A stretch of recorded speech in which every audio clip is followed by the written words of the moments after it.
Bom dia, boa tarde, boa noite, alunos. Vamos dar início à nossa segunda aula, Introdução sobre Artes Visuais com foco em Modernismo Brasileiro. Como eu disse na última aula, essa aula seria sobre as vanguardas europeias. As vanguardas europeias, como eu já disse na outra aula, elas são o cubismo. Deixa eu achar aqui para vocês para falar certinho. Elas são o cubismo, o futurismo, o expressionismo, o dadaísmo e o surrealismo. Nessa aula nós vamos aprofundar em cada um desses movimentos de vanguarda para vocês entenderem um pouco melhor o que foram esses movimentos. Vou dar para vocês algumas dicas de obras importantes, de artistas que se destacaram nesses movimentos. E a partir disso a gente vai falar na próxima aula, a gente vai começar a falar sobre a Semana de 22, que foi um acontecimento em São Paulo, onde todos esses movimentos foram apresentados, assim, foi um boom, foi algo que revolucionou a arte brasileira. Então vamos lá, eu vou começar pelo cubismo. O cubismo foi um dos primeiros movimentos de vanguarda. Ele surgiu em 1907 com a obra, As Senhoritas de Avignon.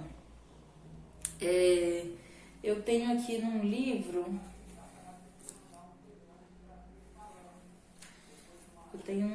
aqui, a imagem que eu vou mostrar para vocês agora, para poder falar um pouco sobre ela. E amanhã é dia de debate no nosso grupo no WhatsApp.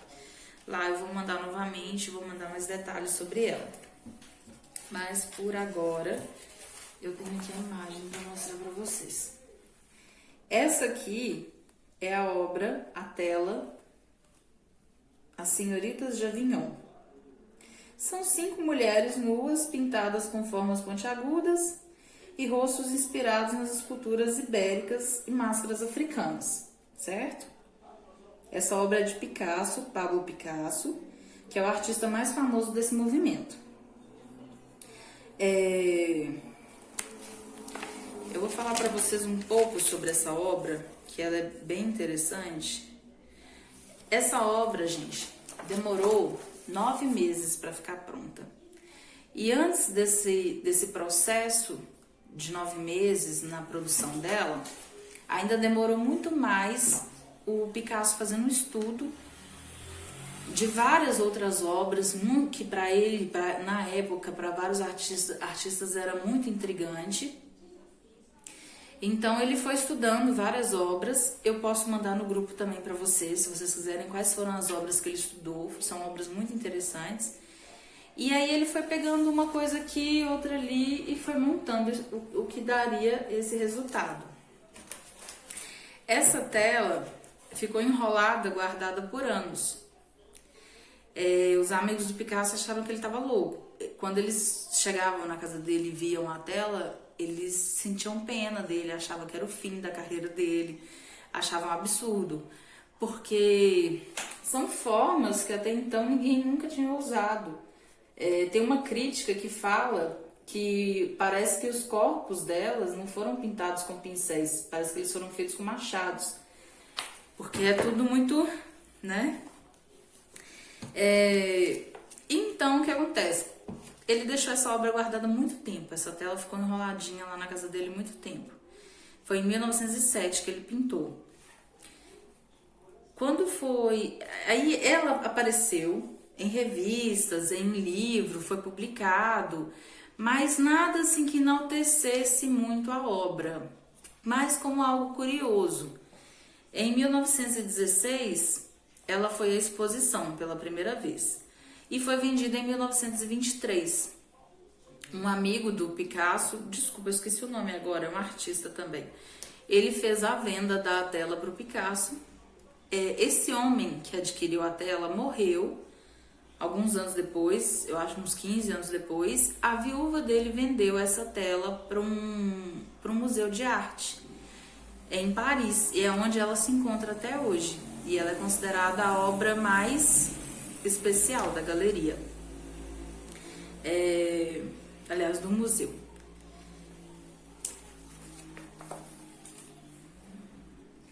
Então, como eu estava falando, vou mostrar um pouquinho mais sobre a tela para vocês. A gente vê 5 mulheres no primeiro plano, nada realista, né? Com vários pontos de vista. Essas mulheres, gente, elas eram prostitutas. A obra se chama As Senhoritas de Avignon. Avignon era o nome da rua onde ficava esse bordel. Então,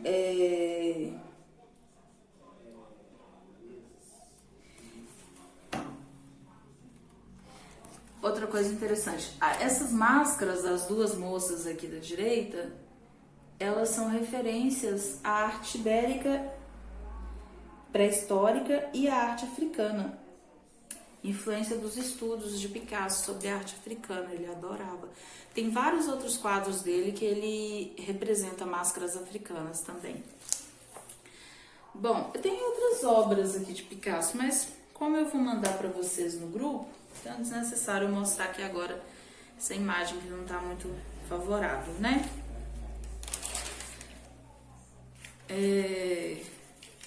Ok, eu vou mandar a imagem para vocês.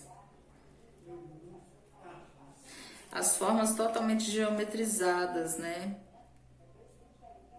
É muito interessante, é porque o cubismo, sobretudo as obras de Picasso, eles têm apenas uma perspectiva, né? É tudo no primeiro plano, apenas o primeiro plano, mas todos os ângulos imagináveis possíveis de ângulos da observação do objeto. E aí o que acontece? O cubismo ele vai durar até o início da Primeira Guerra, certo? Logo após o cubismo, chega o futurismo.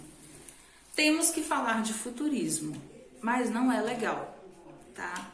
O futurismo flerta muito com o fascismo, é um movimento artístico bastante tenso, é violento, mas vamos lá conhecer o futurismo.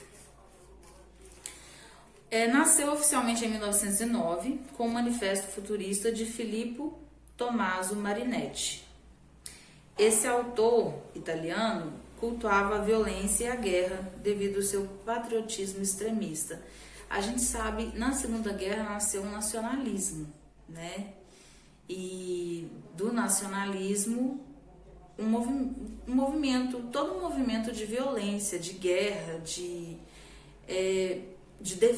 patriotismo, de defesa de território. Isso desencadeou muita coisa ruim, de fato. Esse movimento predominou muito na Itália e na França, e os artistas futuristas se identificam muito com o fascismo, como eu já disse. É meio semelhante, né? Meio familiar com o que a gente tem vivido, e a gente sabe que não é nada interessante. Mas vamos lá. As principais características do futurismo: valorização da velocidade e dinamismo. Então, uma boa referência para vocês entenderem sobre o movimento futurista, porque esses movimentos, eles vão muito além de arte visual, viu, gente? Vai muito além de tela, de pintura, de escultura, de desenho. O futurismo no cinema, por exemplo, é uma boa referência. Quando a gente fala de um filme futurista, o que a gente imagina? São filmes que acontecem, são histórias que acontecem no futuro, com grandes máquinas potentes, modernas, tecnologia ultra avançada.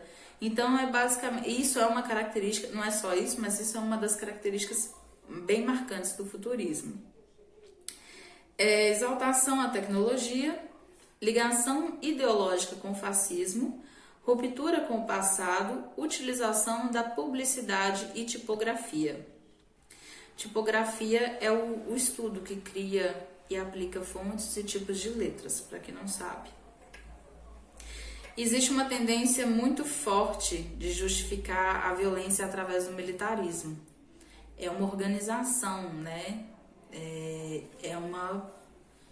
É uma coisa muito diviseira mesmo. É isso, e é isso, é evolução, e isso tem que ser respeitado, e mais ou menos por aí vai. Em resumo, os parâmetros se baseavam no futuro, velocidade, vida moderna, violência e militarismo. Uma obra, O Dinamismo de um Automóvel, é uma obra de 1912. Nada mais é do que um carro moderno, cheio de tecnologia, é uma tela. E aí é retratando um carro em alta velocidade, um carro muito moderno. Essa é a obra futurista, uma das mais famosas. Então, não vou me exceder muito nesse movimento, porque eu acho que já deu para perceber que eu não acho muito interessante, mas é basicamente isso mesmo. Vamos para o expressionismo. Expressionismo é um movimento muito bacana, gente. O que o impressionismo traz na sua representação artística é o que tem ao seu redor, é o mundo ao seu redor. O impressionismo são aquelas telas, Monet, Van Gogh, aquelas telas que tem aquelas pinceladas, batidinhas, tem muita luz, muito brilho e sempre paisagens ao redor. Tanto que o Monet, por exemplo, é um cara que ele pintava no meio do mato. Ele colocava a tela e ficava observando um riachinho, as árvores e aquela coisa linda. E são telas que realmente parecem brilhar, elas parecem molhadas. São técnicas lindas. Esse é o impressionismo. O expressionismo, que é um movimento de vanguarda europeia que a gente vai falar aqui nesse grupo, é o contrário. O expressionismo, ele expressa sentimentos. Ele não tem nenhuma relação em mostrar uma paisagem, não tem nenhuma intenção de mostrar uma paisagem. O expressionismo, ele, como o próprio nome já diz, ele é expressão. Então, a obra mais famosa, icônica, não só do expressionismo, mas da arte no geral, que é aquela tela do grito, que eu tenho aqui também para mostrar para vocês, só para quem não lembrou pelo nome, porque é muito famosa mesmo. Vai ver pela imagem e vai se lembrar. É do Munch. Essa obra icônica. É a mais famosa do expressionismo. O artista expressionista, ele tem uma preferência pelo trágico, pelo dramalhão, pelo sombrio. Então, são obras que costumam apresentar deformação, cores vibrantes, coisas que rompem com o realismo, como eu já disse. E geralmente o pintor recusa técnicas, ele é mais livre. É uma arte que conta mais com a sensibilidade e particularidade de cada artista. Essa obra do Edvard Munch, ela é de 1893. Um ano antes, na verdade, ela é um movimento. Na verdade, essa obra, ela é uma série de quadros que ele pintou, o norueguês, o Edvard Munch. Uma curiosidade que eu trago para vocês é que um ano, mais ou menos, antes dessa série de obras ser apresentada, ele escreveu uma carta. E isso ficou como um documento que traz curiosidades sobre essa tela, essa série de telas. A figura no grito, que eu guardei aqui, essa figura andrógena, horrorizada, em pânico, que o rosto não mostra se é um homem ou uma mulher, é ele, é o Munch. É uma representação dele. Isso é um autorretrato. O Munch conta, tá mostrando? O Munch conta em uma carta que ele estava andando com dois amigos em Oslo e de repente ele se depara com um pôr do sol fantástico, cores fortes e entra num choque, numa espécie de transe. É tipo uma crise de pânico que ele teve. Então ele retratou dessa forma o momento. Porque, gente, é o que eu falo, uma tela, uma pintura, arte visual não é só para ser bonito. Existe pânico, existe angústia, existe depressão, existe são sentimentos humanos. E muitos artistas gostam de retratar esses sentimentos, acham importante retratar esses sentimentos. E é uma obra fantástica. É muito interessante porque a gente tem foco aqui nele, nessa figura andrógena, no rio, no céu e na ponte. E aqui essas duas pessoas, que como ele relatou, são os amigos dele. É muito interessante que nessa obra, o expressionismo, ele quer mostrar o que pra gente? Eles estão indiferentes. Os amigos dele estão indiferentes. Ele tá tendo, é o grito, como diz o próprio nome da obra, ele tá tendo uma crise, um surto, e as pessoas continuam caminhando. Ele tá falando aqui da indiferença das pessoas, da humanidade. E uma tela totalmente ondulada, a única parte que tá firme, além do corpo dos amigos, é a ponte. Isso aqui, gente, é para trazer a atenção de vocês pro foco da obra, que é a figura andrógena. Isso é um pouco da leitura da obra, mas eu vou mandar para vocês referências, tá? O expressionismo é um movimento muito intrigante, muito interessante, e vale a pena pesquisar mais sobre, aprofundar, conhecer outras telas, outros artistas, porque é muito bacana mesmo. Bom, vamos lá. Agora eu vou falar para vocês de um movimento que é o meu preferido, que é o dadaísmo. Dadaísmo, gente, era tudo artista e anarquista. Era uma loucura. O movimento ele já começa o fanfarrão, porque Dada não significa nada, absolutamente nada. Dada, seu nome é dadaísmo, vamos lá. Seu nome é derivado da palavra Dada, que pode ter múltiplos significados, bem como não significar coisa alguma. Eles já começam pregando peça assim.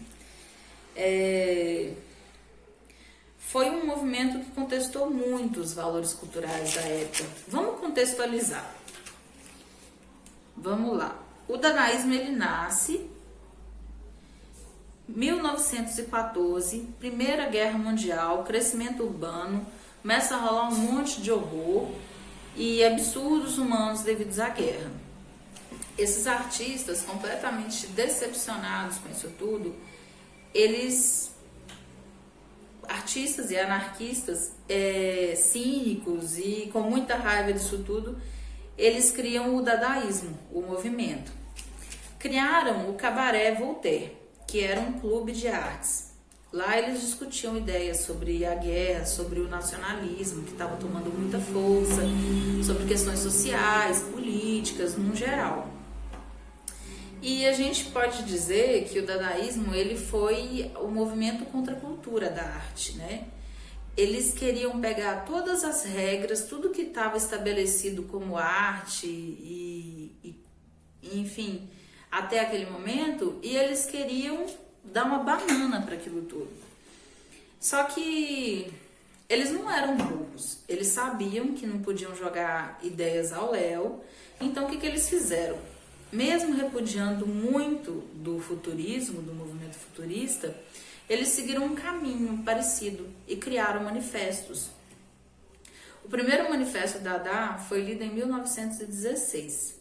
Ele dizia, vou ler aqui para vocês, é bem breve. Dada é uma nova tendência da arte. Percebe-se que o é porque, sendo até agora desconhecido, amanhã toda a Zurich vai falar dele. Dada vem do dicionário.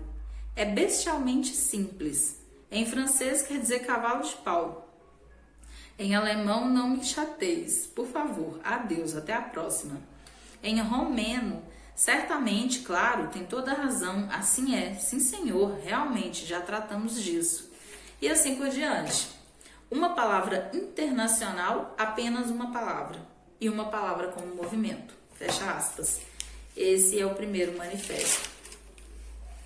Então, o dadaísmo, ele parece besteira quando a gente fala assim, sobre ele, sobre essa rebeldia, essa anarquia toda, mas é um dos movimentos mais intelectualizados que a gente tem na história dessas vanguardas.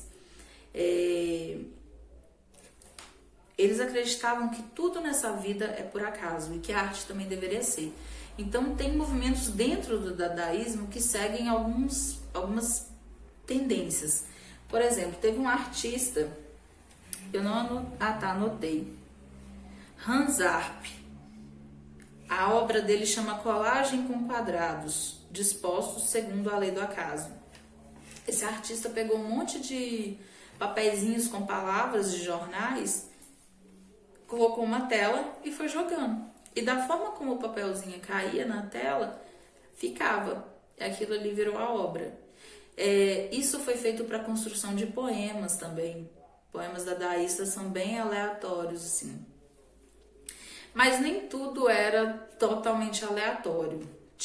Nesse cabaré, só lembrar o nome aqui que eu falei, Cabaré Voltaire, que era o antro, né, o local de encontro deles, haviam muitas apresentações que pareciam que eles estavam imitando bichos ou fazendo alguma coisa bem bizarra, e aquilo tinha um fundo Aí já começa a nascer a arte conceitual. Eu vou falar sobre a arte conceitual depois, que ela nasce ali nos anos 60. Mas o dadaísmo já tinha muito do conceitual. O que é a arte conceitual? A arte conceitual, ela não é estética, ela não é visual. Ela é visual. Por exemplo, você chega e tem um cavalo pendurado na parede com um balde de tinta verde na pata e uma cruz. Aquilo não é uma arte para você ficar admirando a beleza dela, a estética dela. A ideia dessa obra é o conceito da criação dela, a ideia por trás dela. Então, o dadaísmo já tinha muito disso, né? Se você assistisse sem entender qual era a intenção, provavelmente você ficaria perdido muitas vezes. Marcel Duchamp é o considerado pai do Dada, né? Ele não fundou o movimento, mas ele já tinha o espírito questionador do convencional em alguma das suas obras. O seu compromisso não era com a estética, mas com a ideia. Então, quando ele soube do manifesto, ele já se jogou. A sua obra icônica se chama A Fonte. Deixa eu ver se eu tenho ela. Eu acho que eu separei aqui para vocês. Gente, a fonte se trata nada mais, nada menos do que de um urinol que ele simplesmente assinou o nome e expôs numa galeria.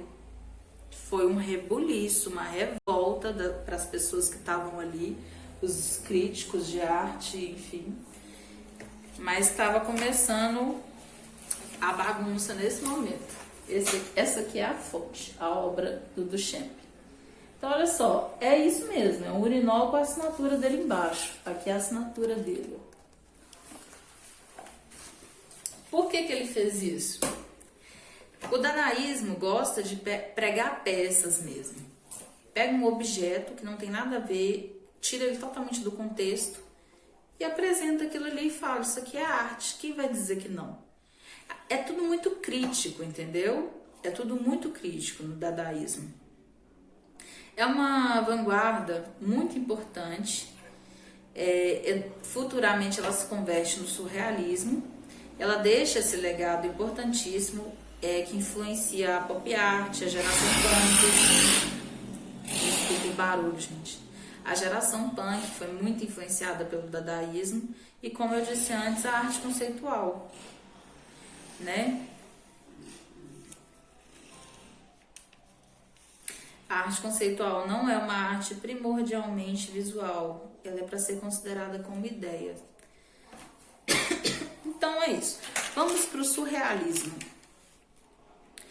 O surrealismo nasceu em Paris na década de 1920. O surrealismo é o segundo movimento que eu mais gosto. Depois do dadaísmo é o surrealismo. Ele marcou a literatura, as artes visuais, cinema, teatro e a filosofia. Mas, como eu já disse, nosso foco será nas artes visuais. Então, vamos lá. A principal característica do surrealismo é o onírico. Onírico é o que é relativo ao mundo dos sonhos. Então, assim, nas obras surrealistas, você vai ver um navio flutuando no deserto, você vai ver um relógio derretendo, e outros contextos incomuns, né? Coisas fora do seu contexto, coisas acontecendo que são impossíveis de se imaginar aqui na vida real, quando a gente está acordado, mas que no mundo dos sonhos é muito comum. Você está flutuando, você tem metade do corpo, uma vaca voando na sua direção, essas coisas bizarras que acontecem no mundo dos sonhos.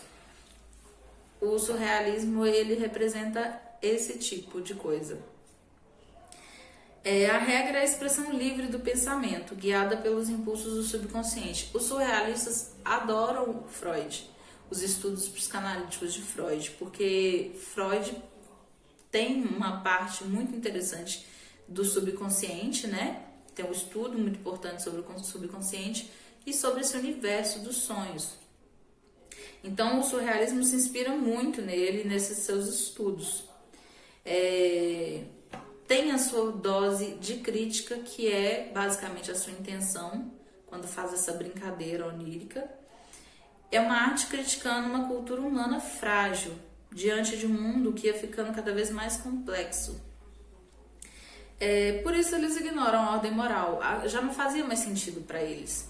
A ordem moral, as convenções sociais já não faziam mais sentido. Então eles queriam pegar algo completamente instintivo e mudar aquilo tudo. Então o pensamento espontâneo poderia trazer uma nova ordem. Tem muitos artistas famosos do surrealismo, desculpa. Uma coisa interessante que eu queria falar antes de citar os artistas, mostrar as obras para vocês, que é lógico que eu vou falar de Frida Kahlo e Salvador Dalí. Também existe um manifesto surrealista, escrito por André Breton, em 1924. Basicamente, já o manifesto, eles são livros, né? Tem vários. Ele propunha uma proposta estética que rompesse com a primazia da compreensão racional, sem diferenciar sonho e realidade, lucidez e delírio. Gente, é importante a gente frisar que é lógico que esses pensadores, artistas, intelectuais, anarquistas, no caso do surrealismo, eles não queriam baderna, eles não queriam loucura, eles não estão dizendo que o mundo não tem que ter diferença entre lucidez e delírio. A arte não é regra. A arte é para estimular o senso crítico, é para fazer pensar. Então, tudo isso é muito importante, é muito caricato, mas é muito importante entender que são movimentos que vão trazer reflexão. Isso aqui não é sobre vida real, vamos meter o louco. Não, são tendências, são movimentos que trazem reflexão. Então, quando você lê um manifesto, é bom você ter uma base de entendimento sobre o que eles queriam propor. Não era essa loucura toda que parece, não. Dois dos artistas muito famosos do surrealismo são Salvador Dalí e Frida Kahlo. A obra do Dalí, que eu vou citar para vocês hoje, deixa eu ver se eu trouxe alguma referência.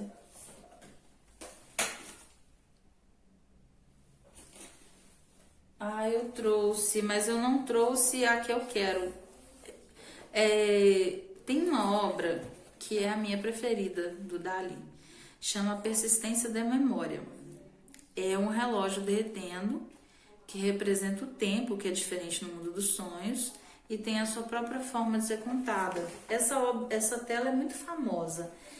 A tela tá aqui nesse cantinho aqui, em primeiro plano, tem um relógio. Tem tipo uma mesinha, metade do relógio aqui, metade aqui derretendo. Vocês já devem ter visto, eu vou mandar para vocês também no grupo, tá? Essa obra é muito interessante. E tem essa questão do relógio derretendo, fora de contexto, né? Falando que é justamente querendo frisar nesse ponto, que o mundo dos sonhos, não só o visual é diferente, mas o tempo também é diferente, também é torto, também derrete. Essa obra muito famosa também de Salvador Dalí chama O Sono. Ela representa bem também, já que a característica principal do movimento é o onírico, o mundo dos sonhos, essa aqui mais do que qualquer uma representa, né? A obra da Frida, eu não consegui para vocês a imagem aqui, mas eu vou mandar, chama O Veado Ferido. Essa obra é uma tela, com a técnica pintura a óleo. É um veado correndo na floresta, no momento ele está parado, ele está cheio de flechas enfiadas no corpo, ele foi atacado, tem várias flechas no corpo. O rosto dele é a Frida Kahlo, e tem os chifres e tal. É um autorretrato da Frida. A Frida fez muitos autorretratos, muitos. Ela está usando um animal ferido para demonstrar como que ela se sente com todas as dores físicas e emocionais que ela lidou a vida inteira. Quem não sabe, a Frida ela sofreu um acidente, então ela tinha muitos problemas, dores crônicas, enfim. Então esse é um autorretrato que ela é como se fosse um sonho dela, se sentindo ali como aquele animal atacado, ferido, tentando fugir, tentando sobreviver. Muito bem, gente. Essas são as vanguardas europeias. Vou mandar todas as referências que eu citei aqui para vocês. E na nossa próxima aula a gente já começa a falar das semanas de 1922. Tá bom? Muito boa noite para vocês e até a próxima aula.